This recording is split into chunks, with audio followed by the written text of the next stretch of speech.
Have you ever wanted your own TV show? Have you dreamed of showcasing your talent for the world to see? Well, now you can. Have your own TV show. You can have your own 30-minute show. Not only will you be seen in the Detroit area, but you can be viewed worldwide.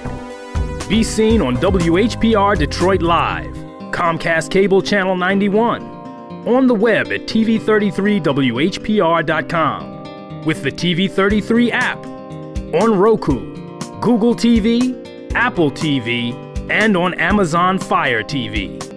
Act now. Time slots are limited. Sign up today and get a free replay with the purchase of your time slot.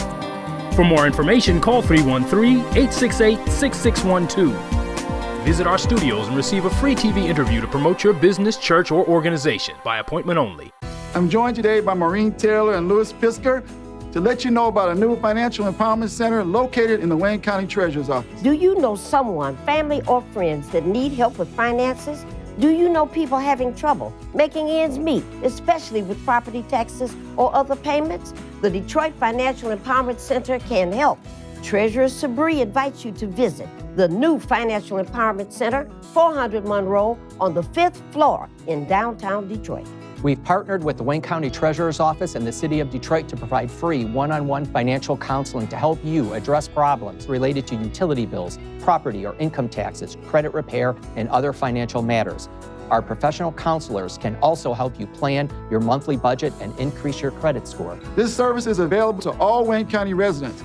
For free and private financial counseling, contact the center at 313-322-6222 and make an appointment today.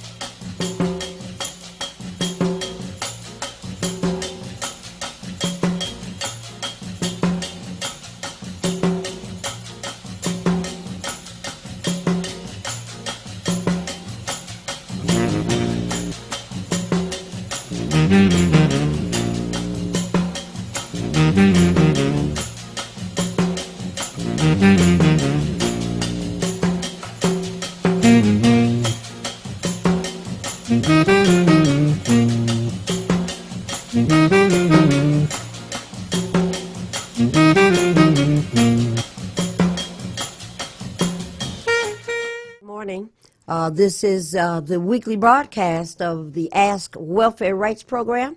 If you were looking for us on a Friday right around 10 o'clock, you've been successful and you found us again.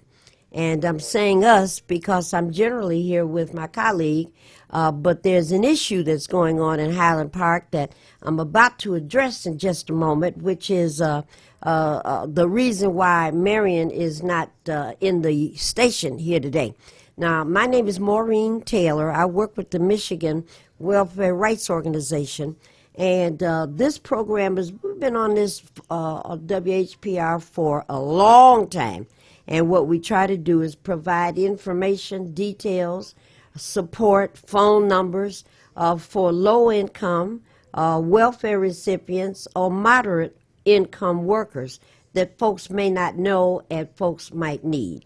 So it is always my pleasure and my privilege and certainly my honor to be here on Fridays and whatnot, and I hope that over the next hour we can share some information.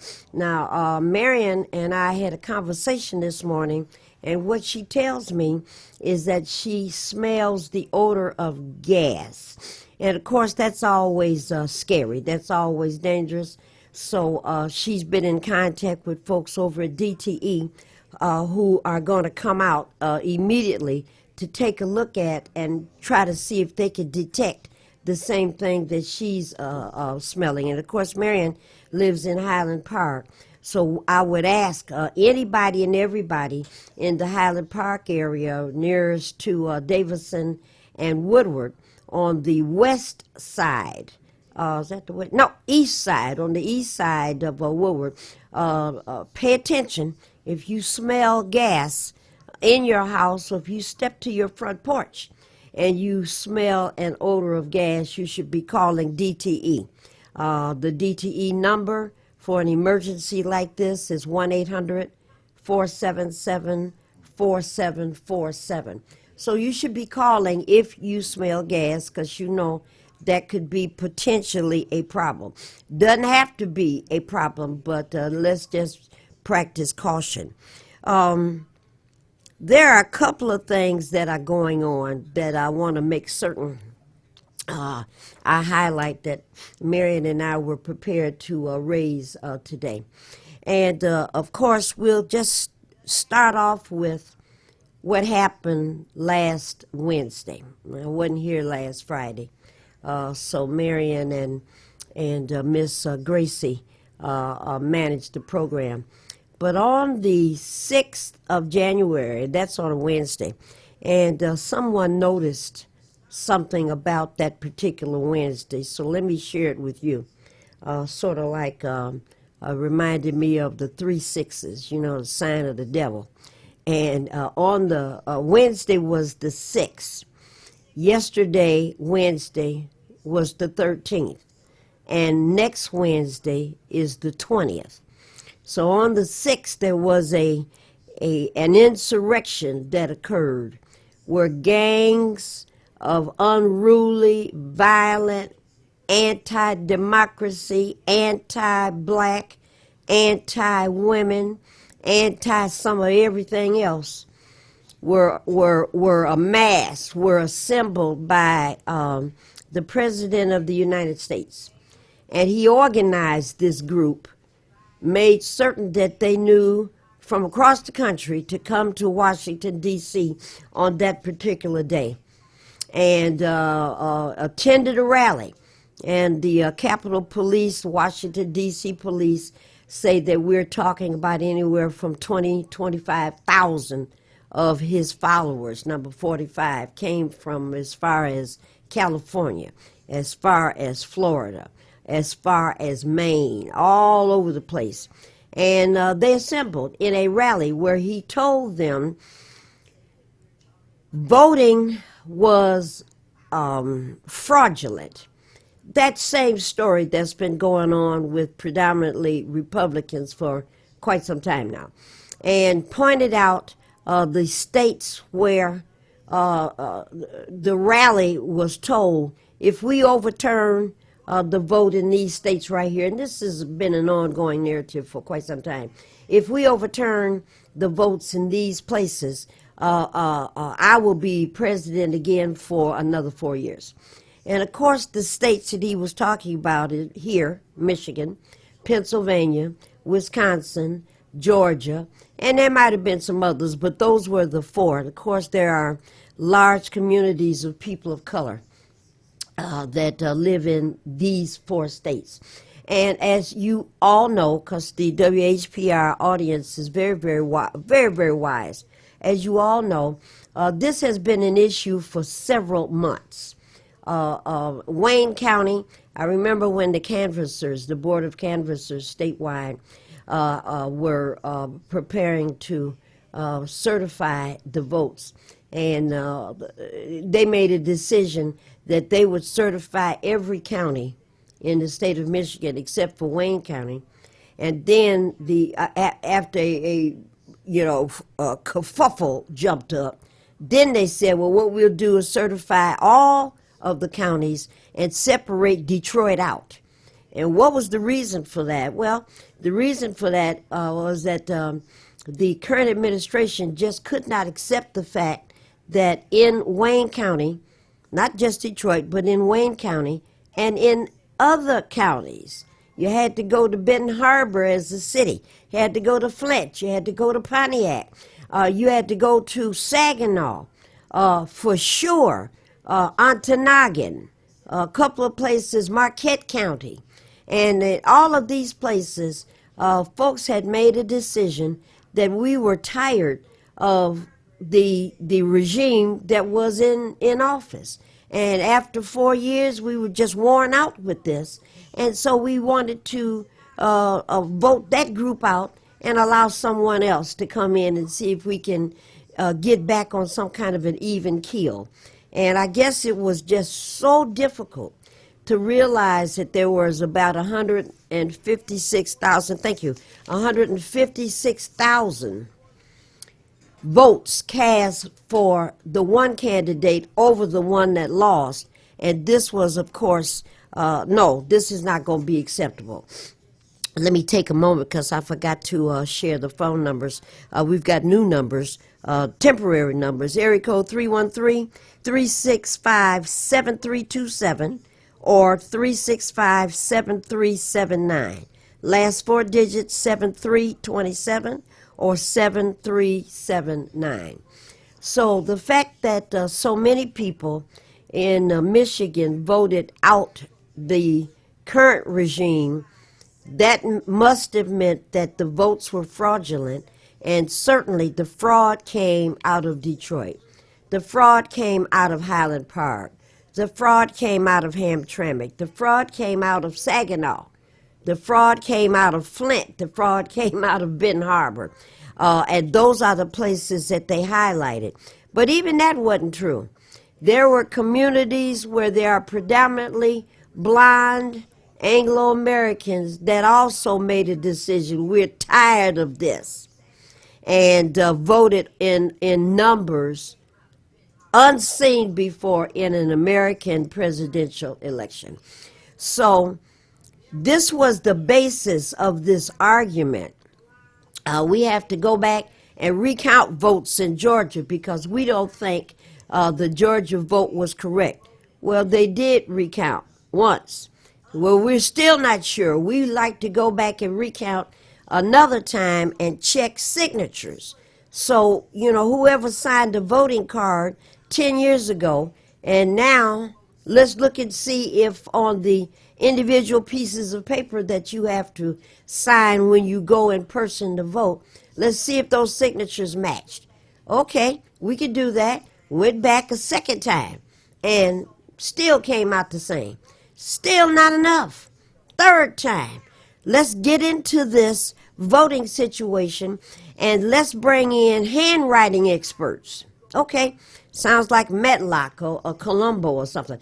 Let's bring in handwriting experts and the machine count so that the machine can look and see if what the adults were doing were the same.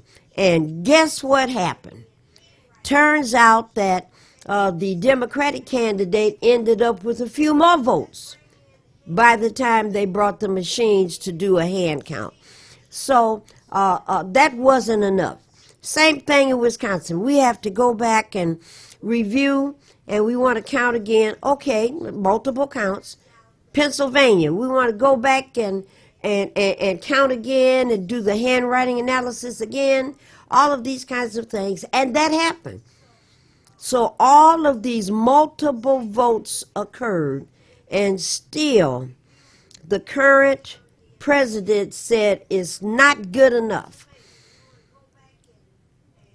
Makes sense that he would say that because he has some cognitive issues that we're all aware of, some mental impairments that we've been watching over the years that seem to get worse and worse.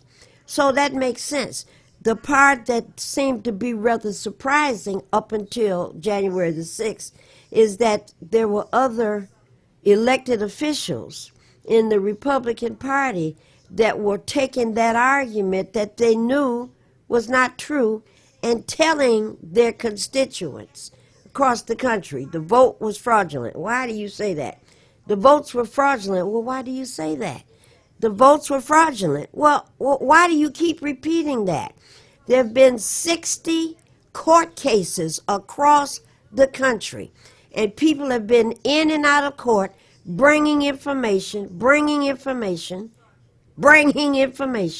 and in 60 court cases, there have been 60 rejections. You don't have standing. The information that you came here with to prove that there was a fraudulent election, when we looked at it, it was just a piece of paper. There are no proofs. Where are your essential, where is your concrete information that you're supposed to bring to court? A thing that they call evidence. Where is your evidence that indicates there was fraud in any of these places. And of course, there was no evidence. So this, I've forgotten who it was who said it at first. If you repeat the lie the same time, if you repeat it over and over and over again, at some point people are starting to think, well, they said that Tim has not 2 fingers, not 10 fingers. Tim has 42 fingers. And if I say that over and over and over again, after a while, somebody's going to say, well, they keep saying that Tim has 42 fingers. It must be true. So, this is the kind of nonsense. But the danger in repeating this kind of a lie is what led up to what happened on January the 6th. Again, 3 Wednesdays, the 6th, the 13th, and the 20th. So go back to the 6th again. I had a doctor's appointment that day and happened to be just turning on TV, doing some other things, some job-related reports I was preparing, and happened to turn it on TV, and people were saying there's something going on. Okay, what's going on? The current president was giving a speech, and there was a massive rally. Well, I had heard the night before that there were individuals from around the country that were coming to Washington, D.C. After the request of the president, who said, come to D.C. We're going to challenge. We're going to demand fair play. We're going to demand that the votes be recounted. We're going to demand that the election results in these states be overturned. And so I had heard already the night before that there were thousands of people that were preparing to rally in Washington, D.C. And I thought, my goodness, what is that going to turn out to be? And I wasn't all that worried about it at the time, because I still remember when number 45 talked about how many people came and were in the streets when he was inaugurated. And he said he had the largest number of people that was ever inaugurated. And when they showed it, you could see vast areas of empty space. Same thing when some of those rallies he was organizing up until after he was elected, and then organizing these rallies to try to get reelected. And I've forgotten what the name of the stadium is. And his aides had told him they were sold out. They were standing room only. 20,000 people were supposed to be in that Coliseum. And then here come the cameras. And the second floor, the third floor, the fourth floor, all of that was empty. And he was upset. So I already knew, he lies so much all the time. So at the evening of the 5th, even though I had heard that there were thousands of people, perhaps tens of thousands of people that would be coming, I thought, well, I guess that's possible, but I guess we'll see. So here comes Wednesday, and I'm watching TV, and the story came on that the president is addressing a rally, okay? 365-7327, 365-7327. And so I watched a little bit of the speech, and I'm doing some other things while the TV is on, and I was thinking, boy, he's saying some pretty radical things here. Come to D.C. I'm glad you're in D.C., and we're going to fight to get our country back. And I thought, our? Who's he talking about? Who's he mean? Our who? And that kind of conversation, if you heard the speech, it went on. And then he got to the end of the speech, and he said something along the lines of, we're going to walk down to the Capitol, and we're going to go there together, and we're going to demand that things are fixed. We're going to demand that these election results that are fraudulent be overturned. And I thought, boy, that's a command. That's a launching of the troops. That's what that sounds like. And we're going to go together. And of course what he did is he got in the presidential car and he went to the White House, to his residence, and stopped off at IHOP on the way to get some bacon and sausage and pancakes, and he went to the house and turned on the television set after he released these animals, after he released and targeted and pointed these beasts who were carrying flags that say America and carrying flags and flag poles that said Blue Lives Matter. That's the one that got me. Blue Lives Matter. And that's the group that supports the police. Blue Lives Matter. Policemen. They're important to us. And don't tread on me flags. All the Confederate flags. All of this. And I watched. Picked up the phone, canceled my doctor's appointment. I said, I can stay right here for a few minutes. And watched as these white, bigoted, white supremacist animals, militia animals, beasts, grabbed police officers that were white and beat them with the pole that says, I love the police. I thought, my goodness, something is about to occur that I have not seen before. Breaking into the Capitol building, sticks and metal pipes, breaking glass. You all know what I'm talking about because all over America we watch this. Breaking into the place, B&Es all over the place, armed with sticks and stones and clubs and metal objects and chairs and mace and walkie-talkies and telephones. Apparently someone knew where to go once they got into the Capitol building, opened up a particular closet, and was able to find those zip ties. I've been arrested on activities around demonstrations, and I've seen those zip ties where they don't use metal. They get those zip ties, and they're made out of plastic. So a lot of us knew what those were. And whoever that one guy is, he knew where to go to open up the right closet door. And that's what he pulled out. So I watched that. I watched the young woman, Ashley Babbitt, who flew all the way from San Diego to attend this Trump rally. And as her comrades were breaking into the second or the third window, busted those windows out, one of the co-conspirators started to announce to the 30 or 40 people that had gathered there and others coming, he's got a gun. And they were talking about the Capitol police officer that was on the other side of this fence. Okay, we have a phone call? Very good. Caller, you're on the air. Thank you for waiting and thank you for calling Ask Welfare Rights. You're on the air.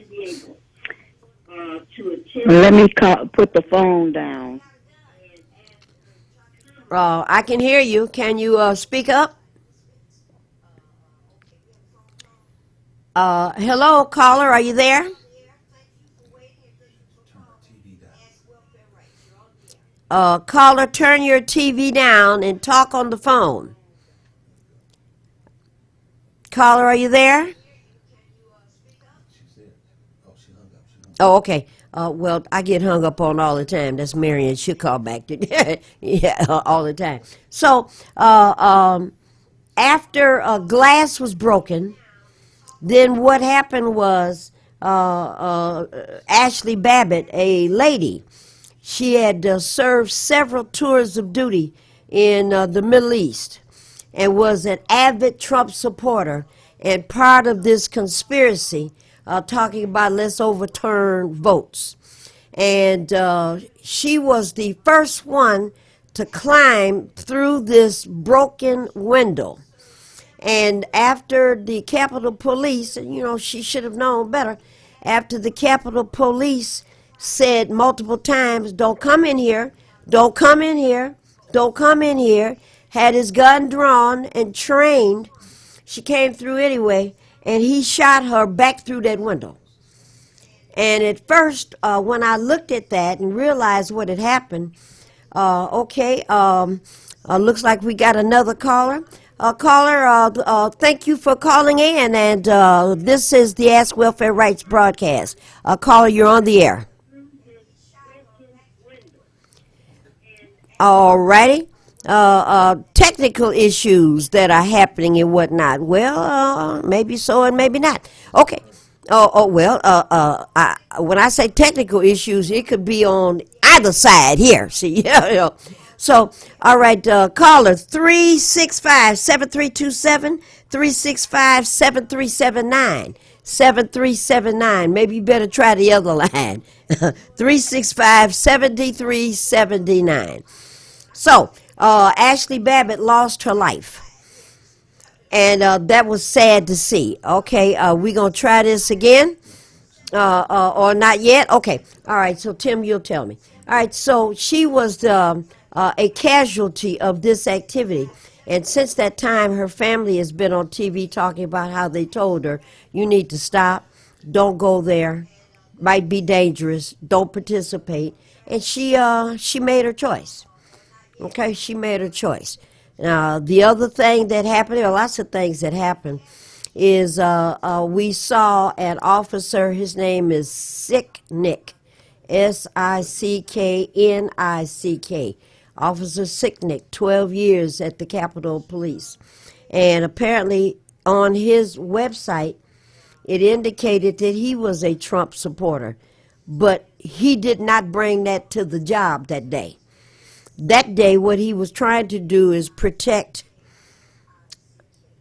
elected officials. He was trying to keep the building and tried to keep elected officials safe. And what happened to him? They beat him in the head until he died with a fire extinguisher. White guy, you know. All righty, we're going to try this again. Caller, you're on the air. Thank you for calling Ask Welfare Rights. You're on the air, caller. Well, Maureen, you're looking good. I hear you. Good morning. Yeah, Tim, you really got you sitting up there looking good too. All right. I'm glad you're talking about the situation. They just was on the news again a few minutes ago, showing Washington D.C. as a armed camp. That's right. And they were saying, you have to do this because the president ended up forcing us to be this way. So, and he's still at the White House. They say angry as hell. And, and we paying for it. That's the thing about it. We have to pay for this man that needs to be in the hospital somewhere or under the jail somewhere. Yeah. And here people out here starving. Here people out here losing their homes and everything like that. So, sorry I couldn't make it this morning. Well, now, are you safe? The gas man just left. Oh, okay. And is everything okay? Everything is okay. He didn't check it. Okay. Mm-hmm. All right. Well, good. The thing that's important there is to make certain that you were safe, and that your house is safe, and that neighborhood is safe. So you smell gas, you can't fool around with it. You have to call for help. There are no chances. Well, all right, man. I'm glad you all right, and I'm glad you called the right number. Okay. Okay. All right. Thank you very much. All right. Talk to you later. Bye now. All right. So that was Marion. The neighborhood is safe. Gas company's been there. So, and that's a good thing. 365-7379. 365-7379. So I was talking about Officer Sicknick, 12-year veteran. He lost his life as a white guy. These other white men, mad and angry, this is about supremacy. This is about flat out hatred. This is about militia persons who believe that the United States is giving away too much to you. Don't want Nick to vote. Don't want RJ to vote. Don't want Henry Tyler to vote. Don't want Marion to vote. Don't want me to vote. And that we're getting too many things and they're being left out. So it didn't matter that the folks that were taking the brunt of these butt whoopings were white. Didn't care. Just imagine what it must have looked like to kill a guy with a fire extinguisher and hit him in the head multiple times, kicked him and whatever else it is, until he died. You know? Oh my goodness. There were 2 or 3 others, I think 3 others who passed away, Trump supporters, 2 heart attacks, 1 allergic reaction, probably to the tear gas, passed out and did not recover. And then there's a other story that you don't hear that much about. And there was an off-duty Capitol Guard who, after he realized that there were problems, he went in and tried to help, did what he could. And the next day, by the time he got home, so geeked up and energized and upset by what he had seen on that Wednesday, he took his own life. My goodness, 50 Capitol Police personnel injured. Most of us saw the one that was being squeezed in between a wall and some of the police shields. And as the police were on the one side and the wall, the rioters were pushing, and this guy was screaming. Blood already gushing out of his mouth because he had been hit in the face several times. He had on a riot helmet, and some of the protesters were trying to snatch the helmet off his face. We were looking at this. You could see it. And so they pulled the shield down and were trying to snatch it off and pushing it into his face and screaming at him, "We're doing this for you. We're doing this to help you. Why are you fighting us? You're on the wrong side," as the young man was screaming in pain. And I heard a little bit more about him today. He ended up in the hospital as well, but not as badly injured as others. And he's got 4 daughters. I can only imagine what his daughters thought as they looked on TV and recognized, oh, that's Dad. And recognized that that's who that was, and how the tears must have filled their eyes, trying to figure out what can we do to go help our father that's being killed on national TV. And all of this. Then I want to go further. I'm still talking about the 6, what we learned on the 6. Everybody has a cell phone. And I thought for the longest time that only dope fiends and dope sellers and just bad folks in the community took pictures of themselves as they were selling drugs and counting money and all this kind of stuff. And apparently I was wrong. And these rioters were taking selfies of each other, and selfies of them breaking into Nancy Pelosi's office, and selfies of trying to find Pence, the vice president, and with the slogan, "Let's find him and kill him." The police officer that was being drugged down the steps, the front side of the Capitol building, on his back, and they were dragging him on his back, and he's got his hands up trying to fend off the blows as they're beating him in the face and in the chest and on the legs, especially beating him with the sign that says Blue Lives Matter, and beat this man all the way down the steps. And to realize that that's what was happening. And now here comes some of the stories that are coming out. The pictures, and the FBI has all of these, facial recognition. You remember that argument we had here in Detroit and in Michigan, and we didn't go along with it. And they have facial recognition software, and we're using that to identify I remember the 2 off-duty police officers that came from wherever they lived and went to the rally, and they didn't just stay outside to support their candidate. They helped to break in, and they were inside the Capitol building. Retired service personnel, folks that had been in the Army, the Marines, the Air Force, all the different branches, and some of them were retired. And that recognition forced the Joint Chiefs of Staff, all of them, to put together a letter. And that letter said, look, I'm saying that, they didn't say that, but the letter said, look, if you are currently serving or if you're retired, don't forget your only duty is to support the Constitution of the United States, not an individual president and not this president. That's not your job. Second part of that letter, if we find that you are currently serving and you went and broke into the Capitol building, if we identify you and find out that you are a current serving individual in the service of the United States service personnel, we're going to find you, we're going to discharge you, and on your record, you're going to be discharged with malice.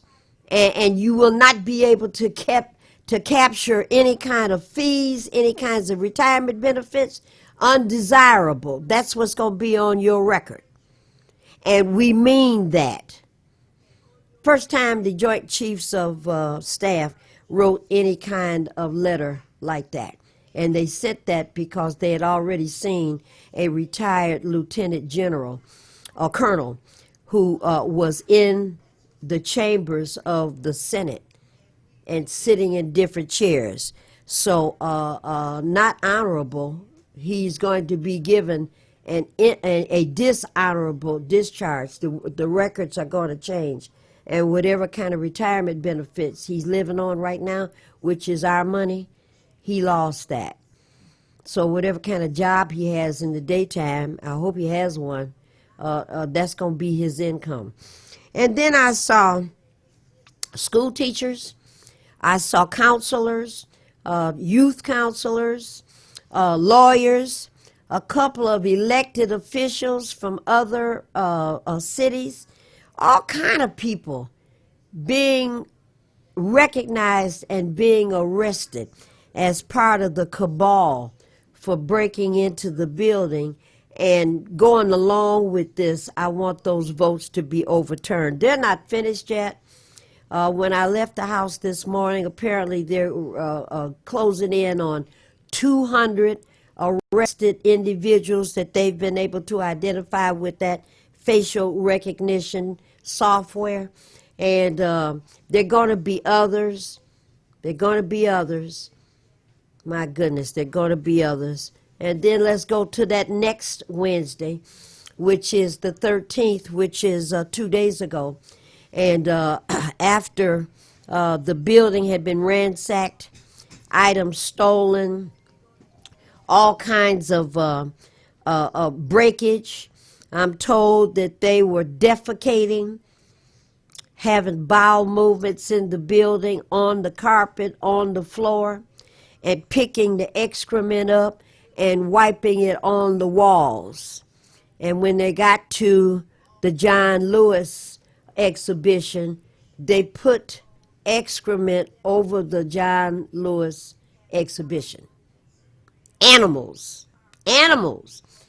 All of the offices that they tried to break into, and some of those locations there was staff who already had figured out what was happening. Remind you of 911 when people figured out what was happening with those planes. It takes a while to figure it out because you got a cell phone and somebody's writing you, somebody's sending you a text message, shelter in place. Why? Because there are roving groups of terrorists in the building. And you're thinking, oh my goodness, somebody from the Middle East, somebody from China, somebody from South America, somebody from Africa. No, these are your countrymen that are inside the building and meaning you no harm. So here they are stacking chairs and tables up against doors, locking the doors, putting the lights off, turning off telephones, and hiding under desks, scared to death for 3 and 4 hours while the mob went up and down the hallways. My goodness. So by Wednesday, 2 days ago, the 13th, Nancy Pelosi said, look, I'm done with this. We're going to talk about impeachment. Of course, that conversation started off earlier. The president was given a chance to resign. I'm not going to do that. President given a chance. Vice president given a chance to cite him and say we're going to remove him from office because at this moment he is incapacitated and he can't go forward. And the vice president said, I don't want to take that option. So the third option was impeachment, and Nancy Pelosi, Democrats and Republicans had that vote, and that's what happened on Wednesday. He was impeached. And that's a two-step process. First, the House has to introduce articles of impeachment, explain why, hearings are held, people get a chance to talk, and once again, a significant number, 147 Republicans, indicated that they thought impeachment was inappropriate because, in fact, votes were tampered with and the elections were fraudulent. They kept that lie going, kept it going. Unbelievable. All right, but it didn't matter. He was impeached. That's the first step. Then Nancy Pelosi, the Speaker of the House, who's the third in line of command, had anything else happen, she would have been one of the ones that has to rise up. If they had found her, and several people were screaming, we're going to shoot her. I remember the policeman that they're dragging down the steps. People were hollering, get his gun, and kill him with his own gun. This is what they were saying, and you could hear it. It wasn't piped in. Get him, kill him. Let's kill him with his own gun. And then there's that woman that was hollering, a white woman with blonde, grayish hair, that says, let's go shoot Nancy Pelosi in the head. So here comes the first step of the impeachment process. Then after the confirmation of impeachment is written up, excuse me, she holds on to those documents, and then she has that's in the House of Representatives, and then she passes those on to the United States Senate, where you have 2 representatives from every state. There's 100 people in the United States Senate. And then the second part of this is she passes on those documents when she's ready, and then the Senate has a series of hearings to decide whether or not they agree. Okay, doesn't matter if they agree or not, he is impeached, but do they want to take the next step, which is remove him from office? And the declaration in the House is that he can't run for federal office again, and then that has to be confirmed in the Senate.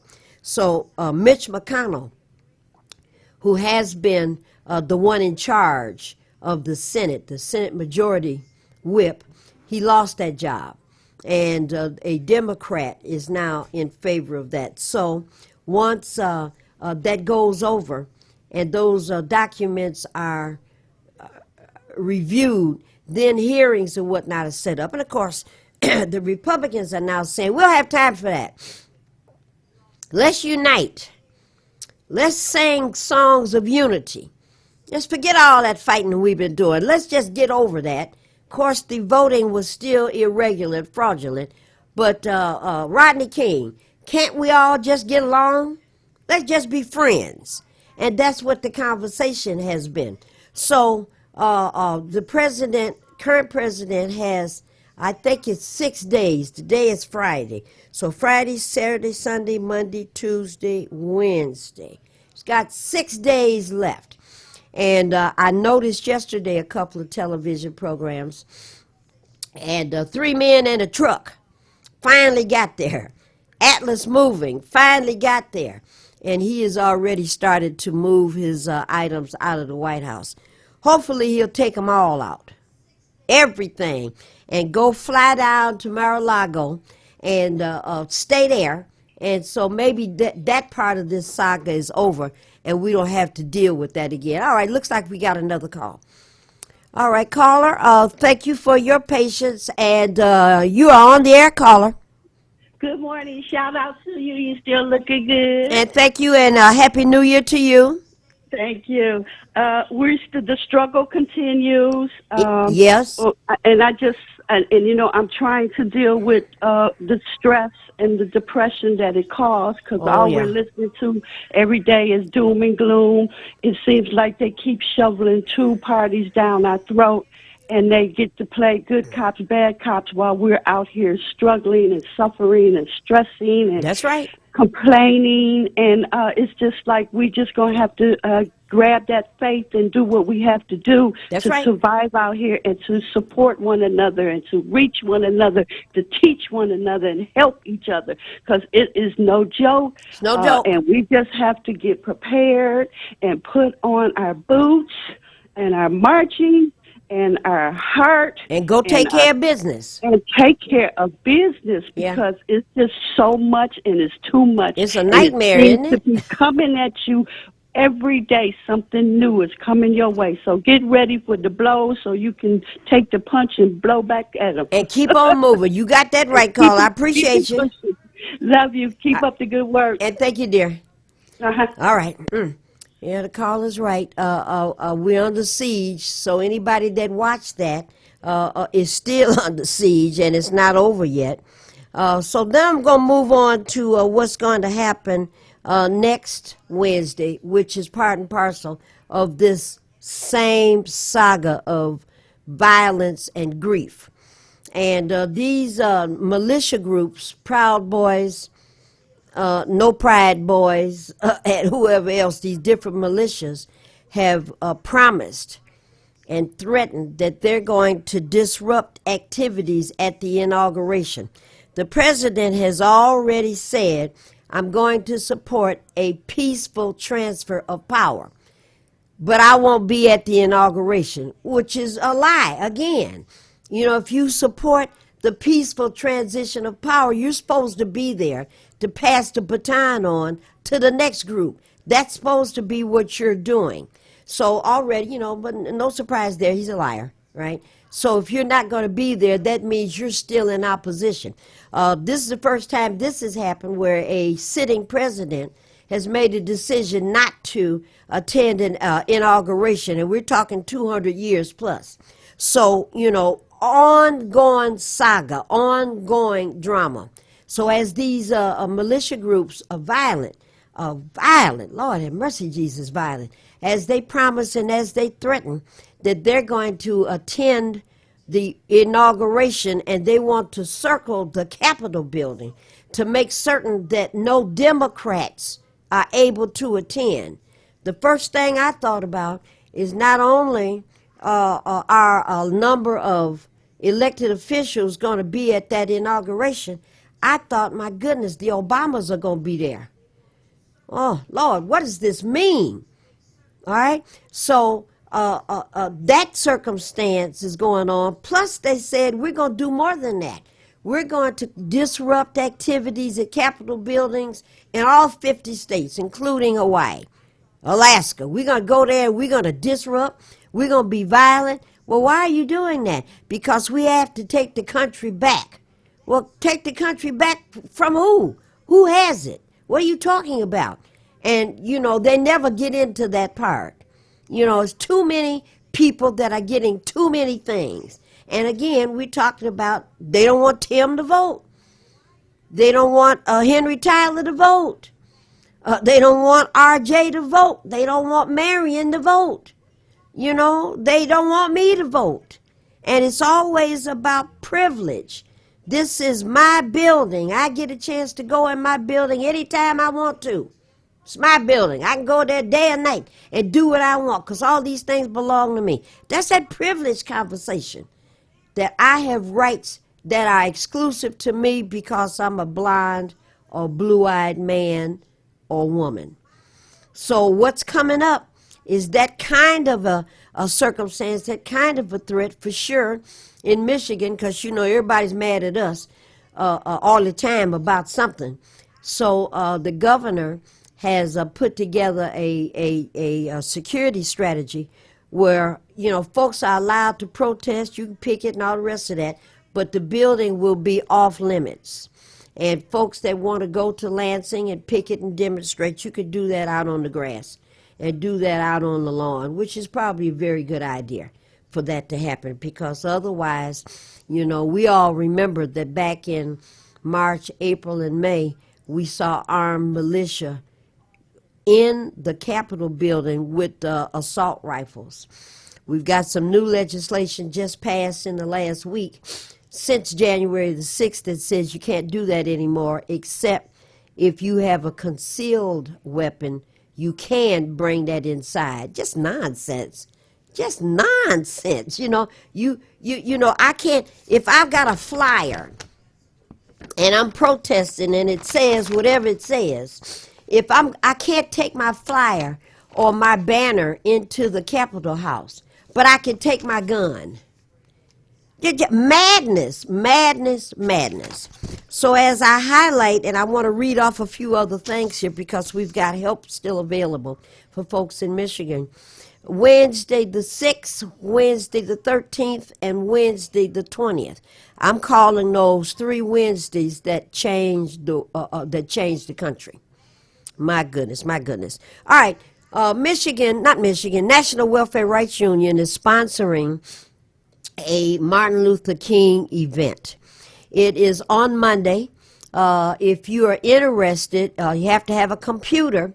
So you want to go to the website for welfare rights, which is MWRO, and that stands for Michigan Welfare Rights Organization, MWRO.org, and that's for organization, ORG. And if you press the click button, it will come up. The information and the link is there. I think Tim and folks here at the station have put it together, so they're going to show it on the screen so you'll be able to look at it and figure out how you can connect to it, and that'll be a wonderful thing. But I also wanted to let you know that on Sunday, the 17th, okay, there are 2 events. Sunday the 17th, there's a Martin Luther King Legacy Award event that starts at 6 o'clock in the evening. It's on Comcast, channel 900. Comcast channel 900. And again, it's the Martin Luther King Legacy Award.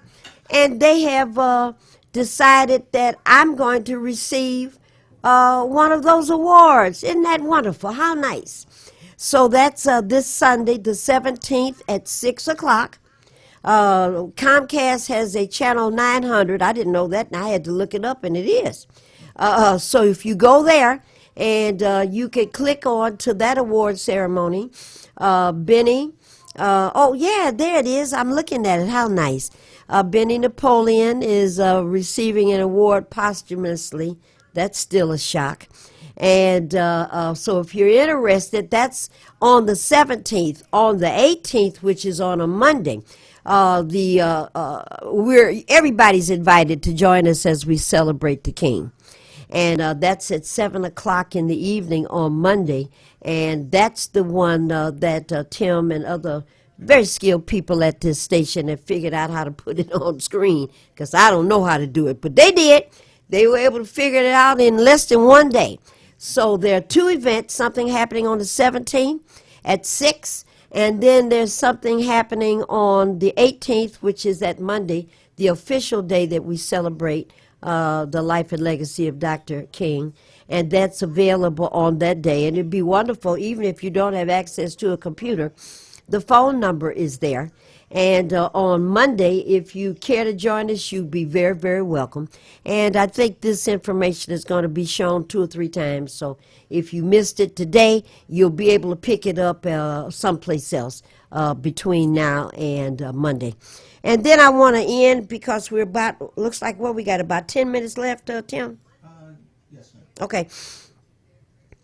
The governor put money in the fund to continue providing assistance for folks who are hurting because of the pandemic. We've got a lot of families that are recovering from COVID and are off work. So if you're still needing help with a water bill, with a utility bill, with back taxes, with burial funds, any of those kinds of things, right now, there's still money available. The number is 388 9799. Area code 313. Call Wayne Metro, area code 313. The number is 388-9799. That's the number to Wayne Metro. If you need help with a backwater bill, utility bills, DTE and welfare rates not getting along right now because they are starting, have been for the last couple of months, to threaten people with shutoffs. So water bills that are late, DTE bills that are behind, back taxes, and burial funds, if you need those kinds of things. If you've got leaks in your house, basement is backing up and you need some help fixing it, you call Wayne Metro. Call today. Don't wait. Area code 313-388-9799. If you need help with back rent, and I think this covers mortgages as well. Governor Whitmer, she put money into the eviction diversion program. It is still available. You're behind on your rent? Call today. Don't fool around. Detroit, Highland Park, and Hamtramck. If you live outside of that, you can still call this number. They will direct you to where you can call. But right now, Detroit, Highland Park, and Hamtramck, you can call for help with back rent and a back mortgage bill. Area code 866-313-2520. The number is area code 866-313-2520. Call that, and so you can get some help and get your rent caught up, get your mortgage payments caught up. And of course, as always, if you can't figure out, you have other problems, you can't get through, you need some help, you can always call us at Welfare Rights, area code 313-964-0618, 313-964-0618. All right, we're winding up to just about the end of our program, and want to say I hope that we shared some information with you today. If you were thinking about attending the inauguration, think again. Don't go there. Black Lives Matter. If you were thinking about protesting at one of our Capitol buildings, like in Detroit, going to Lansing, not a good idea right now. Don't go there. Our colleagues, Tristan and Renee, and some of the folks that have been marching in response to these murders and shootings that are happening to Breonna Taylor and George Floyd, and the young man that got shot in the back 7 times, and the young man who was in his garage with a cell phone. And it just goes on and on and on. Don't go to Lansing. This is not the time. The folks that are calling themselves militia, they're armed, and they will hurt you. They will hurt you. There's a young woman, and I think her name, she goes by the name of Ashanti, and I can't remember if her last name is Jones or Smith, but I think it's Jones. Ashanti Jones. Look her up. Look her up online. Ashanti, Ashanti Jones. Ashanti Jones is a fired Capitol building officer. And last Wednesday, Tim, what kind of time I got here? Okay. She, African-American young woman, and here she was at the Capitol building and trying to hold on to whatever hallway she was in or outside, I'm not sure. And here come the marauders in the building. And she had keys, and they were shoving her and pushing her. And she had keys in her pocket. She had a cell phone in her shirt pocket.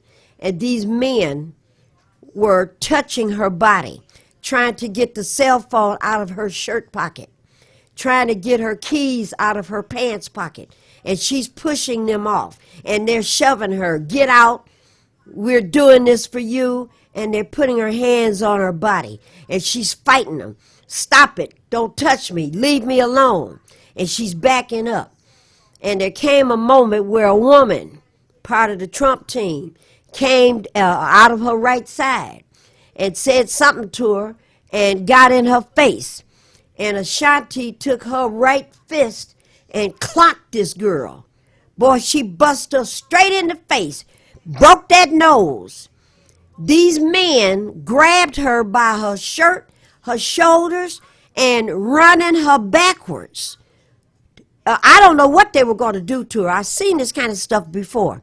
And what had happened was that some of her other colleagues that saw this were running to her defense. They grabbed her and surrounded her, other police officers, and shielded her from whatever it was that these men were going to do. I say to you, look this up, and you'll get a hint about why we are recommending that you do not visit any capitals at this time.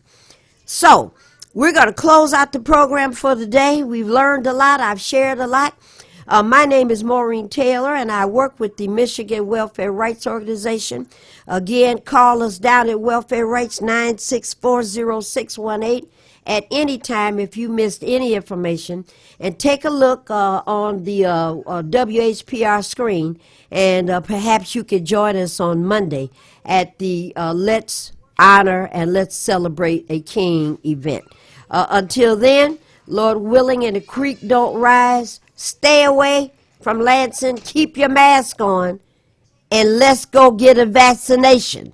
You need to be vaccinated, and we're going to talk about vaccinations for the next 3 weeks. Goodbye.